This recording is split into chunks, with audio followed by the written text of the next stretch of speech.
Programa Negócios, com Debré Bucar.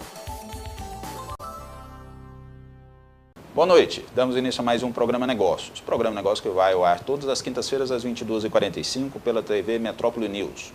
Essa noite nós estamos recebendo em nossos estúdios o empresário Otávio Lage de Siqueira, que vai contar um pouquinho sobre a sua vida, contar um pouco sobre a vida das suas empresas, falar um pouquinho do mercado, fazer sua análise sobre esse mercado econômico que nós estamos vivendo hoje, sobre também o momento político que o Brasil passa e como isso pode ou não afetar a economia no estado de Goiás. Tá? Nós vamos ter essa oportunidade e juntamente com os nossos quadros da FIEG, CETSEG, do Sindicato das Empresas de Transporte, com participações ilustres que vão enriquecer esse debate importante nessa noite. Nós vamos para um rápido intervalo e voltamos já.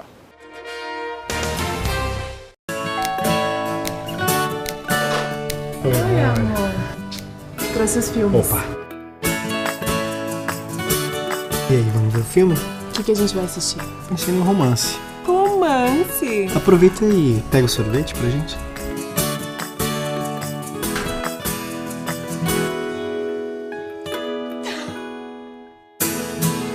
Novos sabores creme mel. Tudo que é bom pode ficar prêmio. De volta com o Programa Negócios, nós estamos aqui com Otávio Lage de Siqueira. Boa noite, Otávio. Obrigado por vir ao Programa Negócios. Nos dá a honra de poder contar uma história que eu tenho certeza que vai poder contribuir com muita gente, vai poder ilustrar muito um pouco da história de Goiás, porque a sua família ajudou a construir esse estado. E a gente vai ter a oportunidade, nesse tempo, nesse bate-papo aqui informal, poder contar um pouco dessa história. Boa noite. Boa noite, Debré. Muito obrigado pelo convite de estar aqui. E é uma alegria a gente compartilhar um pouco da nossa experiência, né, a nossa história de vida, de trabalho, e que aprendemos muito com o nosso pai, com o nosso avô, e estamos fazendo a nossa parte, né, como empresário, também como político, que fomos durante 2 mandatos prefeito de Goianésia, então a gente sempre gosta de participar. Perfeito. Otávio, vamos começar, como diz, pelo início. Né? A família de vocês vieram, da onde que vieram, como é que vocês chegaram lá no estado de Goiás? Eu queria que você relatasse essa história nesse primeiro bloco nosso, para resgatar um pouco dessa história da sua família. Então, lá do início, vamos lá. Meu avô é do sul de Minas, de uma família de 10 filhos, né? E ele foi o único que foi para São Paulo, estudou, formou na Escola Politécnica, Engenharia Civil, e após a sua formatura ele veio para o sul de Minas e também veio para a região ali de Tupaciguara, Monte Carmelo, onde tinha familiares. Em seguida acabou chegando ali em Buriti Alegre. E ali ele ficou raiz trabalhando como engenheiro e acabou envolvendo também política. Isso era na década de quando? Isso ele formou mais ou menos em 1924. Em seguida, 1928, ele já estava atuando ali nessa região de Buriti Alegre. E assim ele construiu ali várias obras. A primeira hidrelétrica do estado de Goiás foi construída por ele ali no município de Buriti Alegre, que abastecia a cidade. Então era um feito, para Goiás, foi muito modernizante naquela época. E depois ele virou intendente, né, de Buriti Alegre, que era o prefeito na época. Em seguida, foi chamado pelo governador Alfredo Moraes para ser secretário de Viação e Obras Públicas, mudou para Goiás Velho e foi secretário durante o governo de Alfredo Moraes. E depois ele se estabeleceu na região de Goianésia, ele comprou terras ali, terras de mata, como tinha ali em Buriti Alegre, onde ele plantou café, e teve uma experiência com café naquela região de Goianésia que não foi bem sucedido, né? A altitude, o clima, e acabou depois passando para a pecuária, mas sempre envolvido com política. E meu pai, que também formou na Politécnica Engenharia Civil em 1948, veio para Goianésia logo após a sua formatura, casou no ano seguinte e ali ele ficou e trabalhou 7 anos com o nosso avô. Depois ele começou a tocar seus próprios negócios, comprou sua própria terra. E desde então ele ficou em Goianésia e acabou envolvendo também política como prefeito, depois como governador, e voltou para Goianésia e ali sempre tocando seus negócios, ampliando. E nós filhos acabamos, 3 filhos homens, né, o Jales, o Ricardo e eu, voltamos após também formamos em Engenharia Civil e voltamos para Goianésia e trabalhamos junto com o nosso pai. e ali pudemos ajudar, apoiar e trabalhar junto, aprendemos muito com ele, né? Para que a gente desenvolvesse grandes projetos na área agrícola, na área do agronegócio, em outras áreas também, postos de combustíveis, rádio, sementes, produção de semente, enfim, pecuária de confinamento, pecuária de leite. E ali nós crescemos com um grande negócio que foi com parceria de outros sócios, na cana-de-açúcar, produção de etanol e açúcar, energia elétrica. Enfim, é um projeto grande idealizado por ele e que nós participamos desde o início, participando da diretoria e juntamente com outros sócios, e ali hoje é um grande empreendimento que gera muitos empregos, gera muitos impostos para a nossa cidade, para o nosso estado. Otávio, eu estou vendo que nessa história aí vocês herdaram do pai a vocação, claro, empreendedora, de desbravar o estado, de inovar, né? Tem uma diversidade de negócio muito grande, mas também a vocação política, né? Você e seu irmão acabam sempre participando e atuando disso. Nesse momento eu gostaria que a gente fizesse uma análise também política do Brasil. Nós estamos vivendo um momento ímpar, uma crise política somada a uma crise energética, que somado a uma crise econômica, e o Brasil está passando por uma dificuldade muito grande, né? E nessa semana nós estamos falando do impeachment do presidente da Câmara, do impeachment da presidente Dilma, das possibilidades desse impeachment, falando da questão das pedaladas fiscais, do desvio do dinheiro. Tá? Eu gostaria de ouvir a sua opinião, então, sobre esse momento. Como é que isso está abalando os negócios de vocês? Como é que isso está interferindo diretamente? Como é que você está enxergando esse momento do país? Governo tem que ter, a primeira coisa que o governo tem que ter chama-se credibilidade. Quando você não tem credibilidade, tudo é mais difícil. Acaba tendo crise política, que isso reflete na crise econômica. Então, se você não tem credibilidade para fazer as grandes mudanças de ordem política, que tem uma boa convivência com o Congresso Nacional, você vai gerar uma crise econômica porque você não consegue aprovar as medidas que tem que ser aprovadas para que o Brasil passe essa fase depois de muitas coisas erradas que foram feitas. Quando você usa o Estado para ter um resultado político de reeleição, você não está pensando nas pessoas, você não está pensando a longo prazo. Quando você pensa nas pessoas e pensa a longo prazo, você trabalha com seriedade em políticas fiscais adequadas, fazendo investimentos em áreas como educação, como saúde, como segurança, que são importantes para o cidadão, e deixa a iniciativa privada trabalhar. Isso que você faz de ter interferência na economia, como houve no nosso setor, para objetivo político de ganhar uma eleição, fixando o preço de gasolina, de combustível, com falta de critério, de política para combustíveis adequada a longo prazo, faz com que os empresários não acreditem, faz com que a perda de credibilidade do governo, faz com que os investimentos não aconteçam, e o Brasil perde com isso. Você vai importar mais combustíveis, você vai pagar mais caro, você vai gerar inflação pela importação, enfim. A gente sabe que política econômica ela tem que ter tem que ser de longo prazo. Você não pode fazer política econômica visando a eleição. Você acredita que faltou planejamento do governo em todas as áreas? Como é que você avalia isso? Não, eu acho que foi muito bem planejado. Só a finalidade que foi errada? A finalidade errada.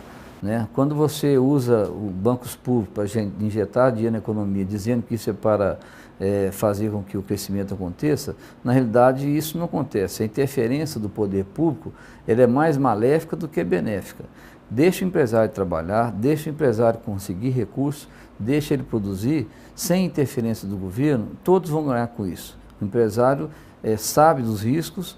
Agora, quando há interferência externa por parte do governo nas nossas atividades, aí o jogo fica difícil de ser jogado. Como é que o setor sucroalcooleiro vai brigar com a Petrobras, que tem um poder de captação de recursos enorme, achava que era infinito, hoje a gente vê que não é, que ela está tendo dificuldade, inclusive, de fazer captação de recursos, os investidores estão com o pé atrás, devido à interferência política numa empresa que tinha que ser bem gerida e produzir riquezas para o nosso país. Otávio, eu estou me lembrando quando você fala de um empresário que esteve nos Estados Unidos, ele me contando que esteve lá por algumas vezes e parou lá num posto para abastecer. Lá não tem um frentista, mas é aquele que vai lá fazer o pagamento. E ele teve uma vez, lá não é o litro, lá é um galão, né, que as pessoas abastecem, né? E ele contou que teve lá uma vez e estava custando X valor. Voltou um período depois, estava um valor menor. Voltou 3 meses depois, estava um valor menor. Ele pegou e chamou o pessoal. Falou, não estou entendendo, toda vez que eu venho abastecer nos Estados Unidos, o valor está menor. Né? O que está acontecendo? Foi aquela época que o combustível nos Estados Unidos estava muito barato, né? E aí o frentista falou, não, mas aqui é simples, aqui a cotação do barril no mundo inteiro baixa, a gasolina aqui na bomba baixa, sendo a cotação do barril no mundo sobe, aqui também sobe, lá no Brasil não é desse jeito, né? Ele falou, não, no Brasil não é desse jeito. E ele contando a dificuldade de tentar explicar isso para um quase frentista nos Estados Unidos, porque ele tinha muita dificuldade para dar conta de entender por que no Brasil era diferente, que quando o barril no mundo subia, né, no Brasil descia, quando estava descendo o barril, o valor do combustível no mundo inteiro, aqui estava subindo, ele não entendia isso, tá?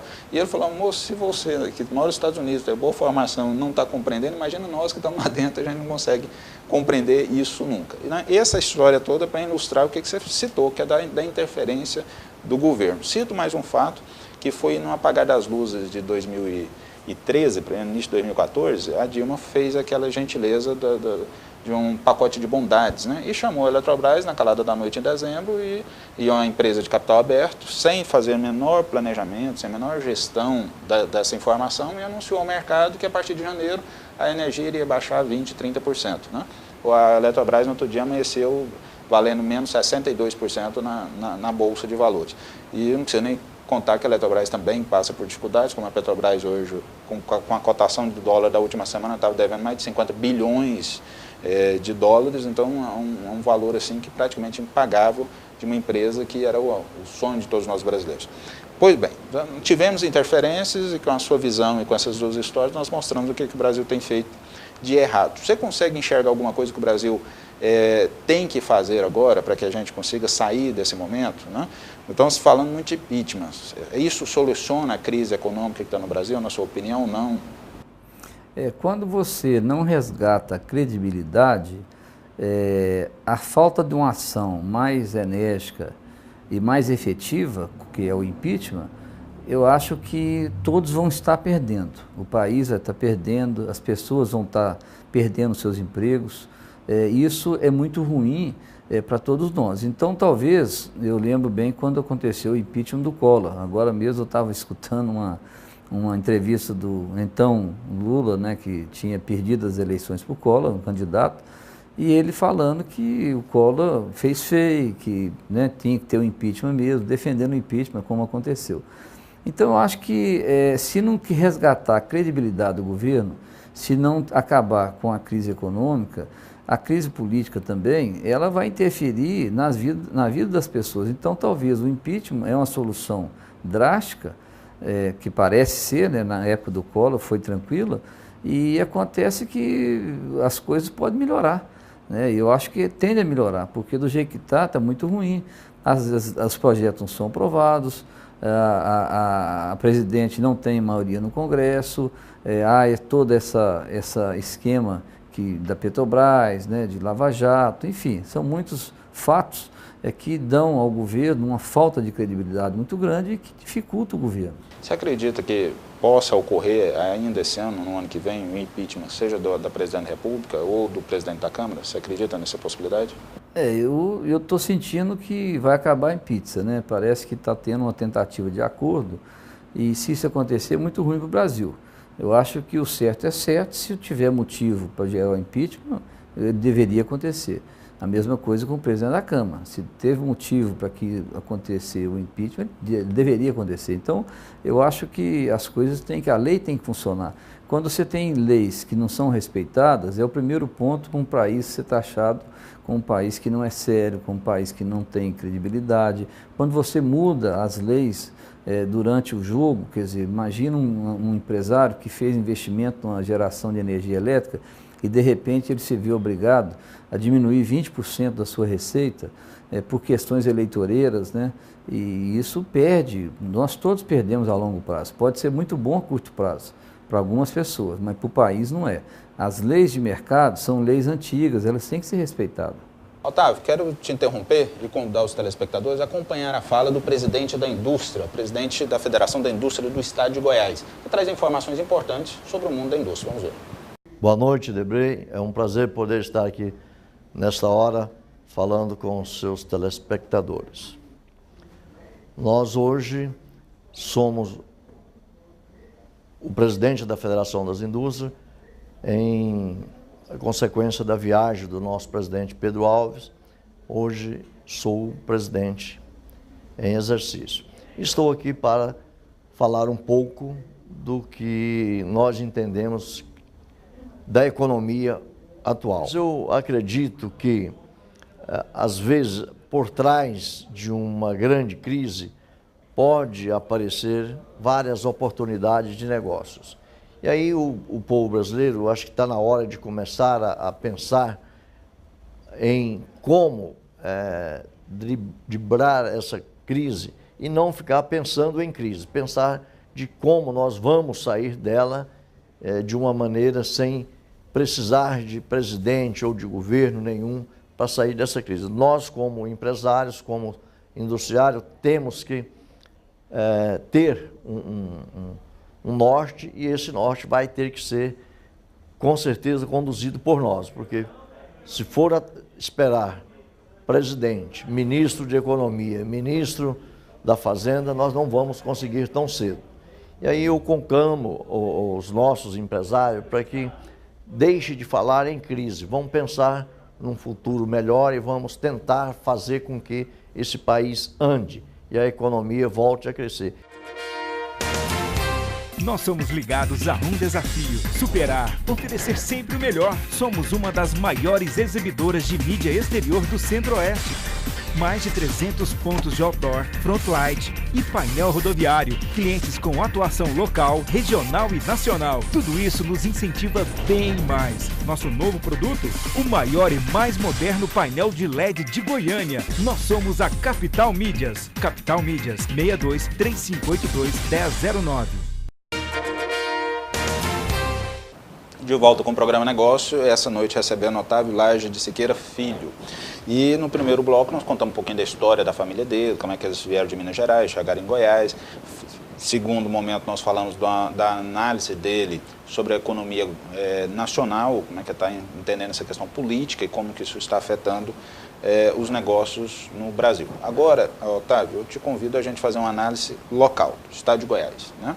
Nós sabemos que o governo fez o que fez e nós estamos acompanhando essa crise, que é uma crise econômica e política que se somou, e o Brasil encontra-se numa situação muito complicada, onde ontem mesmo nós falamos sobre a questão das pedaladas fiscais. No melhor dos panoramas, nós estamos falando de 50 bilhões. No pior dos panoramas, se for somar, além do BNDES, o Banco do Brasil, o Caixa Econômica Federal, e a venda das usinas, o que não vai acontecer mesmo, nós já sabemos que não dá tempo mais para se faça os leilões dela, vamos chegar a 76 bilhões de reais só nas pedaladas fiscais, só para tampar o buraco dos bancos, ponto, né? E isso, claro, que vai chegar de alguma forma no estado de Goiás, que vai chegar nas prefeituras. Então, eu gostaria que a gente fizesse uma análise do seguinte: como está o estado de Goiás, aonde você acha que o nosso governador acertou ou errou, o que precisa ser feito, e aí a gente caminha isso até os municípios, onde as pessoas acabam, onde elas moram, onde está o empreendimento de vocês, e nós vamos chegar lá um pouquinho. Estado de Goiás, como é que está hoje? Eu acho que o estado tem que dar graças a Deus que tem um governador muito atuante.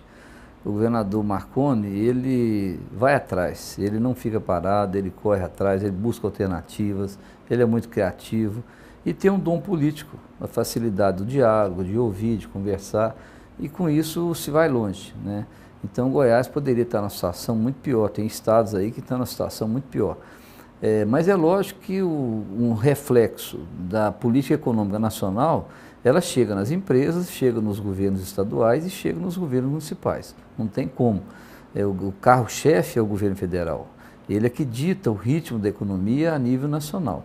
E, lógico, as empresas situadas nos estados estão sentindo, né, o aumento do juro, a recessão, a falta de credibilidade do governo faz com que novos investimentos não aconteçam.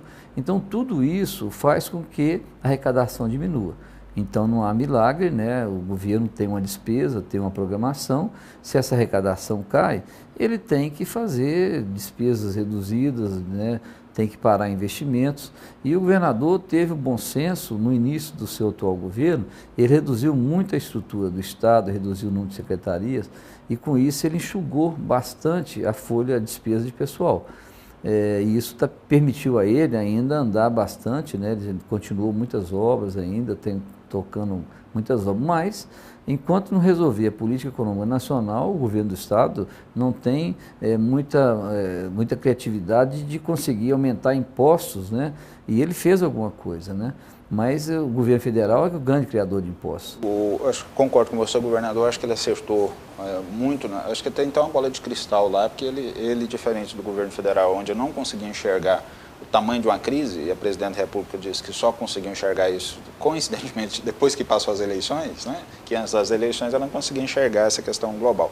O governador Marconi Perillo conseguiu enxergar isso, fez lá a redução das secretarias, enxugou a máquina pública, trouxe uma secretária da Fazenda que é excepcional, que tem um nome nacional, né? Quer dizer, fez todo um dever de casa. Porém, agora bem recentemente, ele estava pleiteando um empréstimo de 400 milhões de reais, a qual parte desse empréstimo era destinada a pagar folha de pagamento e parte a pagar fornecedores. Esse empréstimo não foi viabilizado por conta da diminuição da nota do Brasil nas agências nacionais, e isso implicou numa questão de uma ação local, foi inviabilizado esse empréstimo. Então o governo hoje se encontra na dificuldade de arcar com a folha de pagamento, mesmo que seja enxuta, né? É importante lembrar também que os terceirizados também, o ano passado o governador enxugou uma quantidade muito grande, e também com os fornecedores. Bom, chega naquele momento dos fornecedores.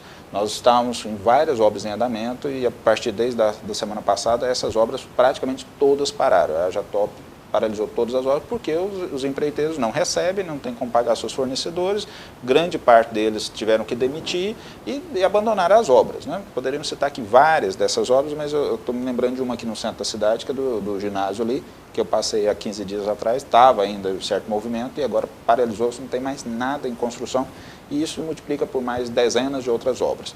Poxa, chegando no momento para a gente falar sobre economia local e falar então do desemprego, que gera falta de consumo, que gera mais desemprego, que gera mais crise econômica.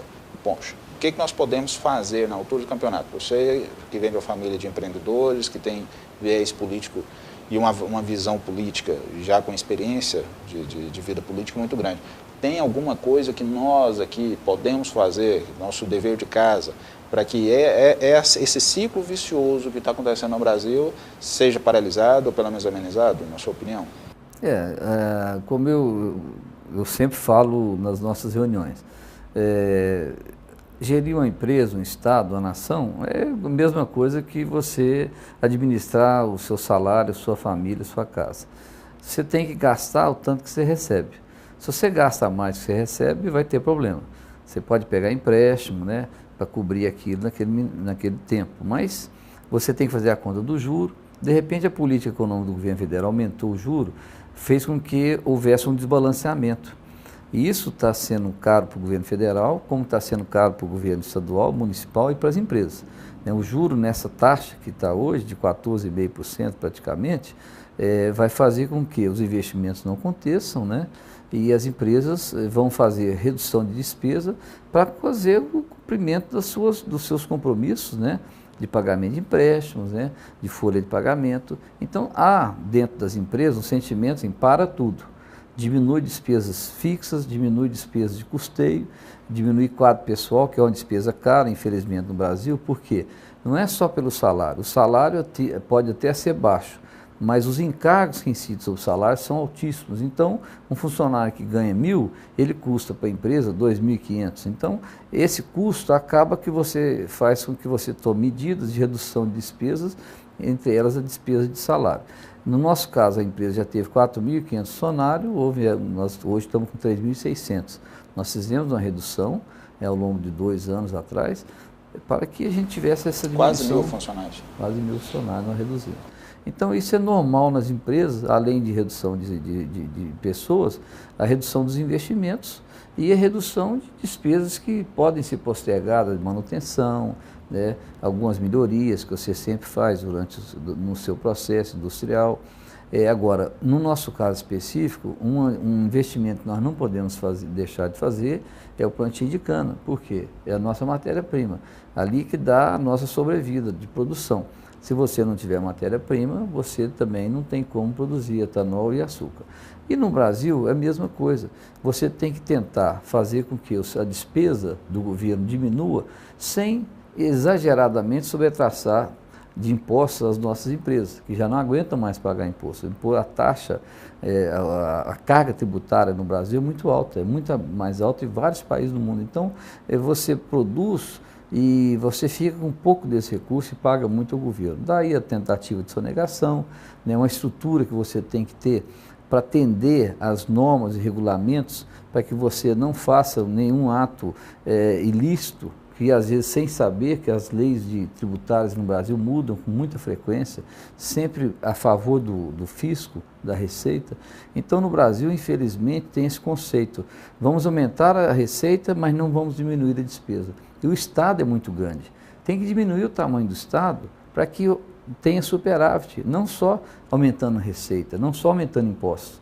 A gente tem que tentar fazer com que o Brasil seja exemplo de gestão, o que não está acontecendo. E na gestão, você tem que ter receita e despesa equilibrada, como na nossa casa.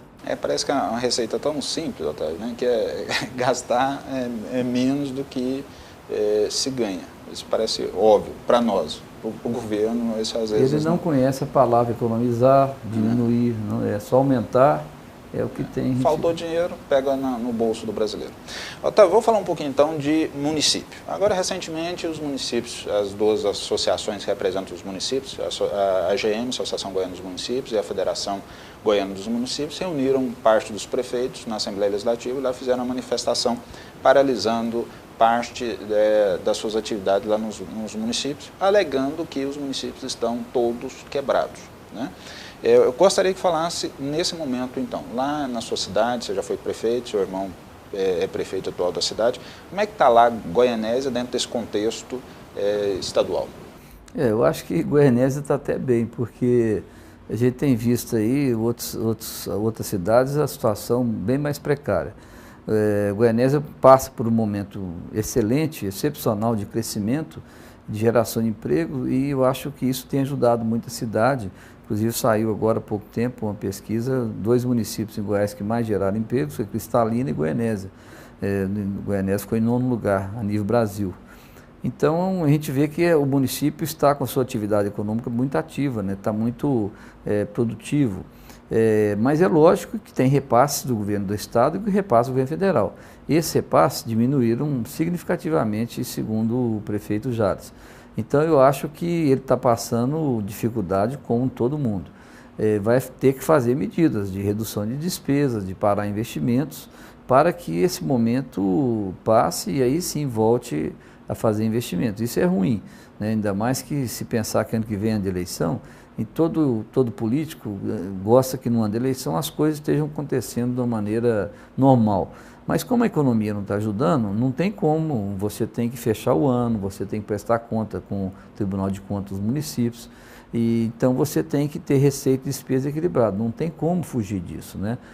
O governo municipal não tem como mudar uma lei federal, como o governo federal às vezes tenta mudar a lei para passar aí as pedaladas, né, outras despesas que não deveriam ter acontecido, né, e isso acontece e no governo municipal não tem como. Infelizmente ou felizmente, né, para todos nós que pagamos impostos, a gente quer ver o equilíbrio, que as coisas possam realmente andar, vamos dizer, cada município andar com as próprias pernas, né, mas há uma dependência do governo federal de repasse, há uma dependência do governo estadual de repasse, e isso faz com que os prefeitos parem, diminuam as suas atividades e vai comprometer o serviço público, com certeza, para quem paga o imposto. Então, os prefeitos têm chamado muita atenção, até por conta da centralização de todo o recurso a nível federal, né? Grande parte do bolo da arrecadação, salvo engano, acho que mais de 70% fica com o governo federal, uns 20% vem para o estado e chega lá 5%, 7% para os municípios. Né? E eles têm dito que aonde acontecem as despesas, as obras, as demandas, é lá no município. As pessoas não moram no estado, não moram no Brasil, moram no município dele, onde tem que acontecer os investimentos. É lá que tem que ser assaltado, é lá que tem que ter saúde, segurança, transporte e tudo mais. Otávio, para caminharmos para o final desse bloco, eu gostaria que a gente falasse um pouquinho sobre mais uma crise que nós estamos vivendo, infelizmente. Além da crise política e econômica, nós estamos vivendo uma crise de chuva. Né? E aí o seu negócio é um negócio que depende disso. Né? O Brasil, todos nós temos visto que nunca fez tanto calor, tanta falta de chuva, né? Parece que resolveu acontecer tudo no Brasil, tudo uma vez só. Como é que você está lidando com isso, já que em algumas das suas empresas, a questão da usina precisa plantar a cana, precisa ter água para cuidar da cana, para gerar o seu produto, para você poder vender e manter os empregos e as arrecadações. Como é que está sendo feito isso lá? Nós estamos tomando algumas medidas, né, de economia, né, mais uma vez. Está faltando o recurso, você tem que economizar. Nós construímos, no período adequado, barragens para reter água no período de chuva e essa água poder ser usada no período da seca. Então, isso tem nos ajudado significativamente. Nós estamos diminuindo, logicamente, a irrigação daquelas captações naturais, para que a gente possa passar esse período sem prejudicar os mananciais. Então a gente tem as outorgas, a gente tem captações de água para irrigação, mas estamos usando o mínimo possível, né? Essa é outra medida. No processo industrial também temos feito alguns pequenos investimentos para a redução do consumo de água, isso é possível. Antigamente a gente tinha uma produção maior de água residuária, quer dizer, água que era utilizada no processo industrial, a gente usava na irrigação. Hoje nós estamos diminuindo também a utilização de água residuária. Enfim, reduzir o consumo, passar a crise, ou estocar água com represa, né, fazendo represamento no período de chuva, para usá-la no período da seca. Vocês lançaram, eu queria que você contasse para o nosso telespectador o que é a cogeração, o que é esse procedimento que a empresa Jales Machado está lançando agora. Como é que funciona isso? Também por um equívoco aí da política econômica, né, a falta de energia elétrica no Brasil fez com que o setor despertasse para essa oportunidade. A nossa empresa viu uma oportunidade de vender energia a preços competitivos, a preços bons, e fizemos investimento na produção de energia através do bagaço de cana e também da palha de cana, que tem um custo mais alto, mas que ainda assim é competitivo, né, nos preços que está sendo praticado hoje. Pode ser que no futuro esses preços diminuam. Mas devido a essa falta de energia, os preços subiram e viabilizou mais ainda a energia de biomassa e também geração da biomassa da palha de cana. Isso fez com que a Jales Machado tivesse um outro patamar de receita usando a sua estrutura e nessa oportunidade que surgiu, devido a esse equívoco da política econômica do governo para o setor de produção de energia. Otávio, nós fizemos uma vasta discussão aqui, contando no início do primeiro bloco, você que está nos acompanhando, o início da origem da família deles aqui em Goiás, fizemos uma avaliação do governo federal e como a crise política e econômica tem afetado, chegamos no estado de Goiás, fizemos uma avaliação sobre a questão do estado de Goiás, as ações foram tomadas, o que você achou que acertou ou não, chegamos até nos municípios, onde nós falamos do município onde você tem empreendimento e foi prefeito, o seu irmão também é prefeito atualmente da cidade. Nesse último bloco agora, eu gostaria que a gente falasse então um pouquinho mais da questão da empresa, né? Nós sabemos que a empresa ela tem hoje uma carga tributária altíssima, que é onde a gente tem que utilizar para arrecadar para o governo fazer as suas obras. Mas isso agora, além da carga tributária, também é colocado sobre ela algumas outras atribuições. Está sobre ela a produção de riqueza, está com ela também sobre agora a responsabilidade social. Como é que as empresas da Jales Machado e as demais empresas, vocês estão atuando hoje em 70 segmentos, não é isso? Nós temos empresas distintas? Nós temos na nossa principal empresa de faturamento, que é do setor sucroalcooleiro, um maior número de pessoas, de colaboradores, são 3.500, 3.600 pessoas. E isso, logicamente, mostra que nós temos que ter um carinho especial por esse contingente de pessoas que eu falo sempre que é o nosso maior patrimônio, são as pessoas. Sem as pessoas a gente não faz nada. E lógico que a empresa, ao longo dos anos, com a boa convivência que sempre tivemos com os nossos colaboradores, nós desenvolvemos, né, práticas até então inusitadas de relacionamento e também de apoio às suas famílias, né, para que a gente tivesse essa convivência cada vez melhor. São a participação do resultado da empresa, o PPR, plano de saúde, escola para os filhos dos funcionários, né? Nós temos um atendimento odontológico, farmacêutico, diferenciado para os nossos colaboradores e familiares. Então, tudo isso faz a diferença. Temos clube de lazer, a gente sempre procurou dar dignidade no trabalho, quer seja desenvolvendo equipamentos de proteção individual, quer seja dando condições de trabalho adequadas para que ele tenha segurança de ir e vir, de trabalhar na empresa, enfim. Nós sempre procuramos desenvolver, juntamente com nossos colaboradores, um ambiente gostoso, um trabalho seguro e uma convivência harmoniosa, para que assim a produtividade também fosse maior. E a gente consegue com isso uma produtividade maior e talvez uma participação maior do funcionário em todas as decisões da empresa. Isso faz com que realmente seja uma diferenciação muito grande em relação, às vezes, a outros segmentos, né? O nosso segmento tem essa característica. O agronegócio sucroenergético, ele tem essa característica. Os sindicatos são fortes, então há também uma cobrança dos sindicatos. Então, tudo isso faz com que a gente tenha uma convivência harmoniosa. Otávio Laje Siqueira Filho, eu quero agradecer a sua gentileza de ter vindo até a TV Metrópole, onde nós estamos gravando aqui o programa Negócio. Agradecer a sua gentileza de poder abrir a história de sua vida, trazer e compartilhar conosco a sua visão como empresário, como também ser político que é. E eu tenho certeza que as pessoas que escolheram nos assistir ganharam muito com esse programa, tendo uma visão sobre empreendedorismo, sobre ousadia e também com as informações que nós trazemos aqui dos nossos parceiros. Então, meu agradecimento, eu gostaria que você deixasse uma mensagem final para todo mundo que está nos assistindo. Né? Nesse momento de crise, a gente acaba ficando um pouco pessimista, achando que tudo vai acabar, que tudo vai terminar, que não tem saída para as coisas. Então, as pessoas que têm vindo no programa Negócio, eu tenho pedido para deixar uma mensagem positiva, para que as pessoas que estão nos assistindo saibam que outras crises, outros momentos ruins já passaram, todos nós já passamos, e que é possível também, com muito trabalho e dedicação, a gente superar isso tudo. Eu deixo a você agora com as considerações finais.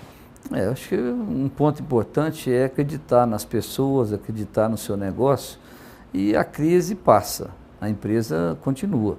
Então você tem que ajustar, num momento de crise, ser talvez mais audacioso. Aquela medida que você tinha medo de fazer, é a hora de você fazer aquela medida que às vezes tinha dúvida, né, de ser boa ou ruim para a empresa. Mas no momento de crise eu falo sempre que a gente dá uma sacudida no balaio, né, para caber mais um pouquinho de milho, né, quando o produtor fazia a colheita do milho, você sempre dá uma sacudinha que cabe mais um pouco. Então acho que é o momento de sacudir o balaio e a gente passa a crise. Eu acho que as dificuldades vão estar sempre presentes nesses momentos, mas é uma oportunidade. Eu vejo isso como uma oportunidade de você crescer no futuro, se estruturar, ter a base para o crescimento, tomando medidas que vão gerar resultados com certeza e fazer com que esse momento passe e a empresa saia mais fortalecida. Otávio, eu tenho um amigo que fala que a crise é igual aquelas lâminas que passa na faca. Você lembra aquele negócio que para afiar? Amolar, né? Amolar a faca, né?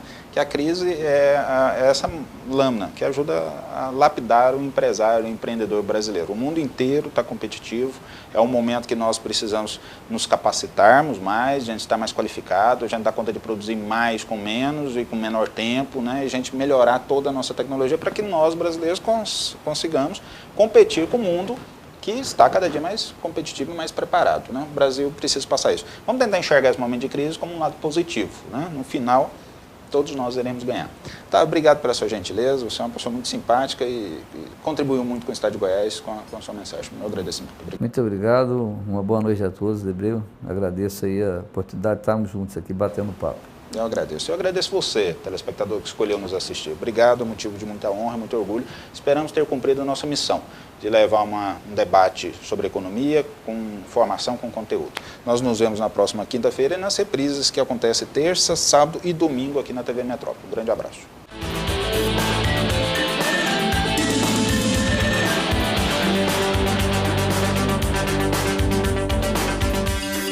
Programa Negócios com Debré Bucar.